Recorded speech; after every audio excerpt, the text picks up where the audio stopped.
Look how they massacred my boy. Now welcome back to another episode of A Tanker's View, where I give you the average tank crewman's opinion on sci-fi and real-world tanks.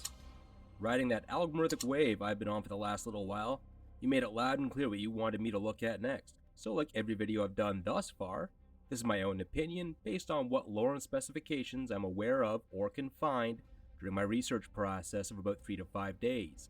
This is all in fun. Nothing about this is of course serious.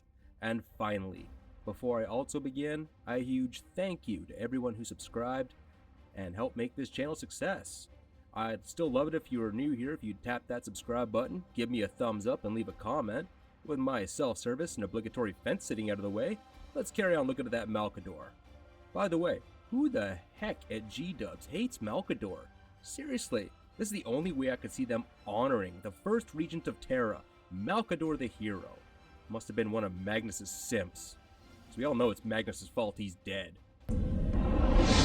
Father, something terrible is going to...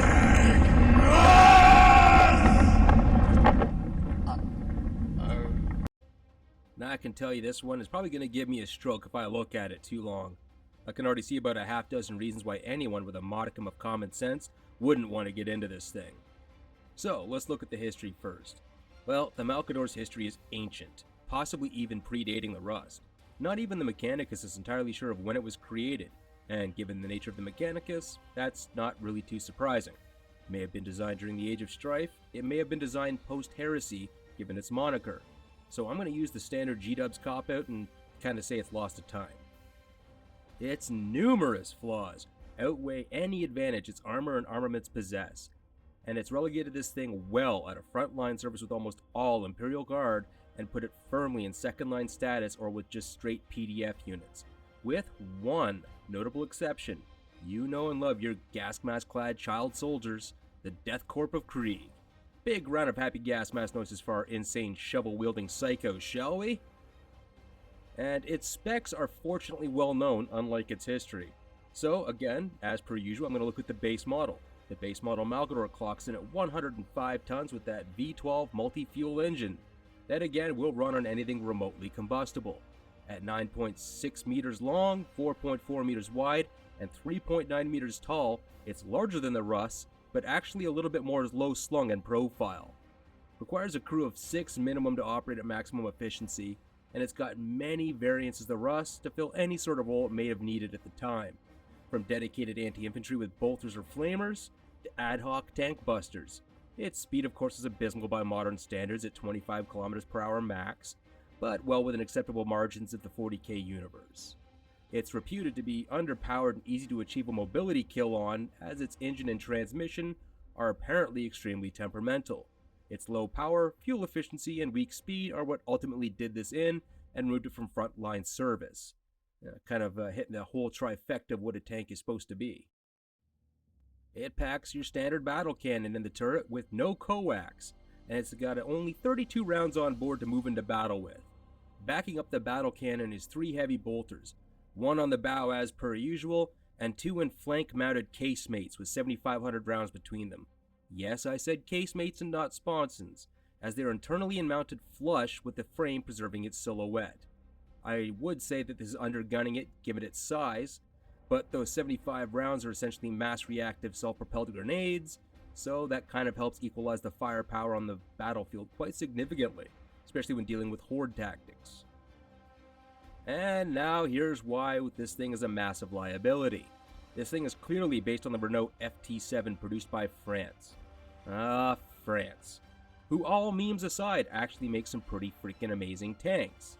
Now there's some obvious differences being the tracks and size, but the body shape is undeniably French. However, Geedubs moved the best part of the FT when designing this. Care to guess? I'm going to give you a few seconds. Okay, time's up. It's the turret. You not only removed its ability to traverse 360 degrees, but you removed the mantlet as well, and turned the whole front of the tank into a shot trap.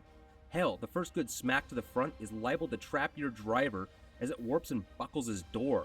Even replacing the heavy bolter with a demolisher cannon does not alleviate the disaster that is this tank, as they didn't angle its mantlet either, resulting in another forward-facing weak spot. Granted, its armor is thicker than a Russ, but it's riveted plate, reducing any protective potential it would have had to damn near zero under sustained or even withering fire.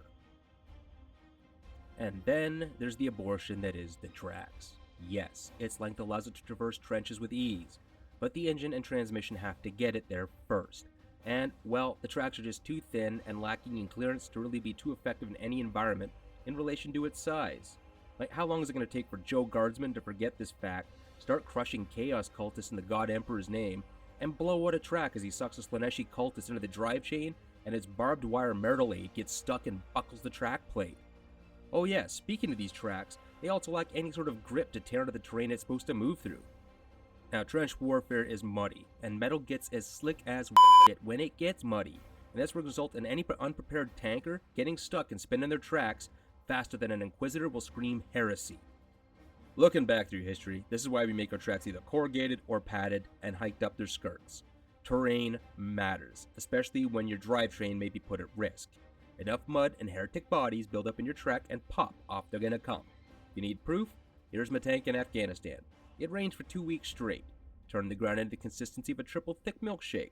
I slid sideways when mounting the road and got sucked into a ditch. We drew too much mud in the tracks and off they came. Realistically, I don't have a damn clue what the Mechanicus and the Imperium were thinking when they mass-produced this. Sure, the patterns of tank available to the Imperium were few, but did not one damn tech priest go beep beep boop, maybe we should at least put a turret on this to make it suck slightly less? But of course not, because Carl, that's heresy. Stop it. Get some help. Wow, you guys must love watching me have a stroke, because this was an absolute bag drive, despite it being a much shorter video. But I love doing this for you guys, and as long as it keeps making you smile, I'm going to keep it up. So if you like this content, feel again free to give me a sub or a thumbs up, leave a comment down below, and participate in our next community poll, which will be posted right after this video to pick the next sci-fi tank I tear a new one. See you on the next one, guys.